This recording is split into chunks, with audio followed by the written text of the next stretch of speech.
ವಿಚಾರವಾಗಿ ಈಗಾಗಲೇ ಸ್ವಾಮೀಜಿಯವರು ಸುದೀರ್ಘವಾಗಿ ಸಮಾಜ ಬಾಂಧವರಿಗೆ ಮತ್ತು ಸರ್ಕಾರಕ್ಕೆ ವಿಚಾರಗಳನ್ನು ಮುಟ್ಟಿಸಿದ್ದಾರೆ. ನಾನಾದರೂ ಇಷ್ಟೇ.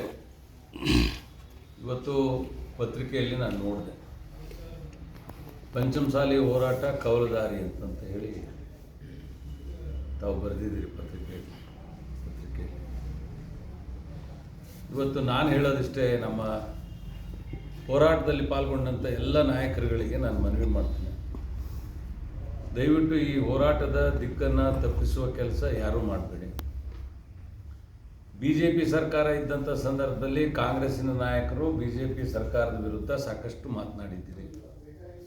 ಈಗ ಕಾಂಗ್ರೆಸ್ ಸರ್ಕಾರ ಇದೆ, BJPಯ ನಾಯಕರುಗಳು ಸರ್ಕಾರದ ಬಡಿದೆಬ್ಬಿಸಲಿಕ್ಕೆ ಸಾಕಷ್ಟು ವಿಚಾರಗಳನ್ನು ಪ್ರಸ್ತಾಪ ಮಾಡ್ತಾ ಇದ್ದಾರೆ. ಇದನ್ನು ವೈಯಕ್ತಿಕವಾಗಿ ಯಾರೂ ತಗೋಬೇಡಿ.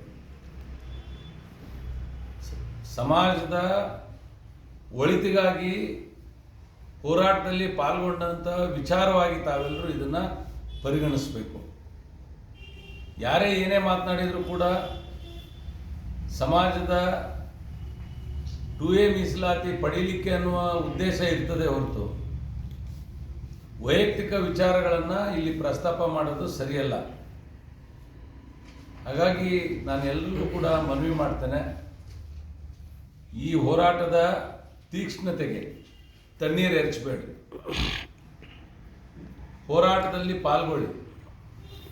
ಸ್ವಾಮೀಜಿಯವರು ಯಾವ ಸಮಾಜದ ಯಾವ ನಾಯಕರ ಪರವಾಗಿ ಅಲ್ಲ, ಪೀಠ ಇರೋದು ಸಮಾಜದ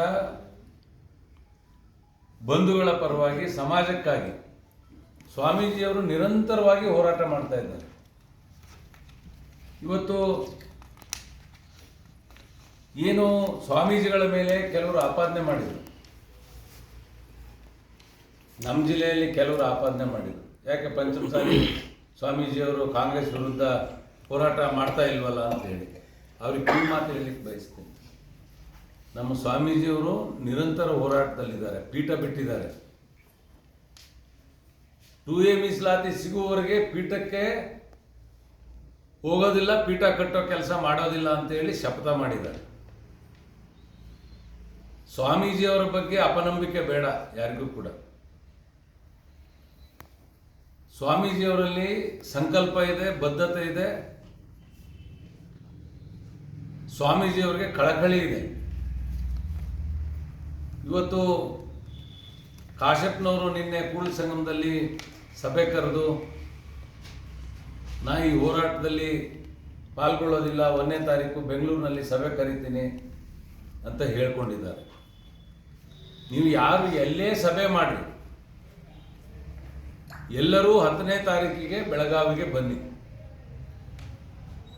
ನೀವು ಯತ್ನಾಳ್ರವ್ರ ಬಗ್ಗೆ ಮಾತನಾಡೋದು, ಯತ್ನಾಳ್ರು ನಿಮ್ಮ ಬಗ್ಗೆ ಮಾತನಾಡ್ತಕ್ಕಂಥದ್ದು, ವೈಯಕ್ತಿಕವಾಗಿ ಯಾರು ಕೂಡ ಆಪಾದನೆ ಮಾಡ್ತಕ್ಕಂಥದ್ದು ಸರಿಯಲ್ಲ. ಸಮಾಜ ಇದನ್ನು ಒಪ್ಪೋದಿಲ್ಲ.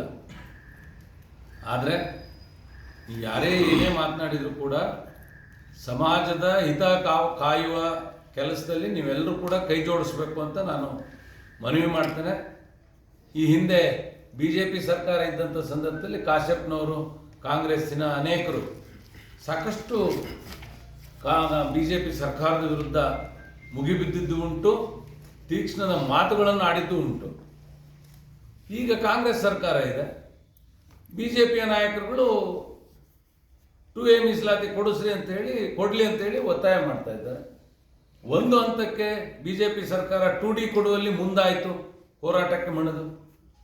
ಆದರೆ ಇವತ್ತಿನ ಸರ್ಕಾರ, ಸಿದ್ದರಾಮಯ್ಯನವರು ಮತ್ತು ಸರ್ಕಾರ ಇವತ್ತು ಯಾವುದೇ ಒಂದು ವಿಚಾರ, ಪಂಚಮಸಾಲಿ ವಿಚಾರದಲ್ಲಿ ಸ್ವಲ್ಪವೂ ಕೂಡ ಸಕಾರಾತ್ಮಕ ಹೆಜ್ಜೆಯನ್ನು ಇಡಲಿಕ್ಕೆ ಮುಂದಾಗ್ತಾ ಇಲ್ಲ. ಏನು ಸರ್ಕಾರ ಬಂದಾಕ್ಷಣ ಒಕ್ಕಲಿಗರಿಗೆ OBC ಶಿಫಾರಸನ್ನು ಸರ್ಕಾರ ಮಾಡ್ತು, ಆದರೆ ವೀರಶೈವ ಲಿಂಗಾಯತ ಎಲ್ಲ ಒಳಪಂಗಡಗಳಿಗೆ OBC ಮೀಸಲಾತಿ ಬಗ್ಗೆ ಕೇಂದ್ರ ಸರ್ಕಾರಕ್ಕೆ ಶಿಫಾರಸು ಮಾಡಲಿಕ್ಕೆ ಯಾಕೆ ಮೀನಾಮೇಷ?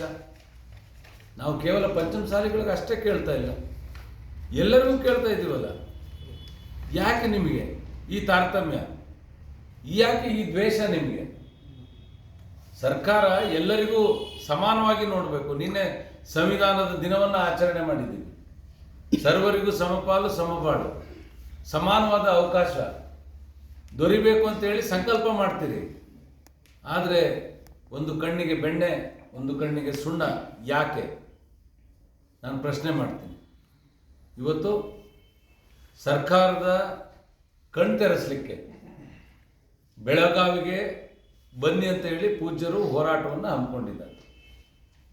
ಇವತ್ತು ಸರ್ಕಾರ ಕೂಡಲೇ ಹೋರಾಟ 10ನೇ ತಾರೀಕು ನಾವು ಹಮ್ಮಿಕೊಂಡಿರ್ತಕ್ಕಂಥ ದಿನಕ್ಕಿಂತ ಮುಂಚೆನೇ ಸರ್ಕಾರ ಕೂಡಲೇ ಸಮಾಜದ ಮುಖಂಡರು ಮತ್ತು ಸ್ವಾಮೀಜಿಯವರನ್ನು ಆಹ್ವಾನ ಮಾಡಿ ಸಭೆ ಮಾಡಿ ಸಕಾರಾತ್ಮಕವಾಗಿ ಸ್ಪಂದಿಸಬೇಕು ಅಂತೇಳಿ ನಾನು ಒತ್ತಾಯ ಮಾಡ್ತೇನೆ.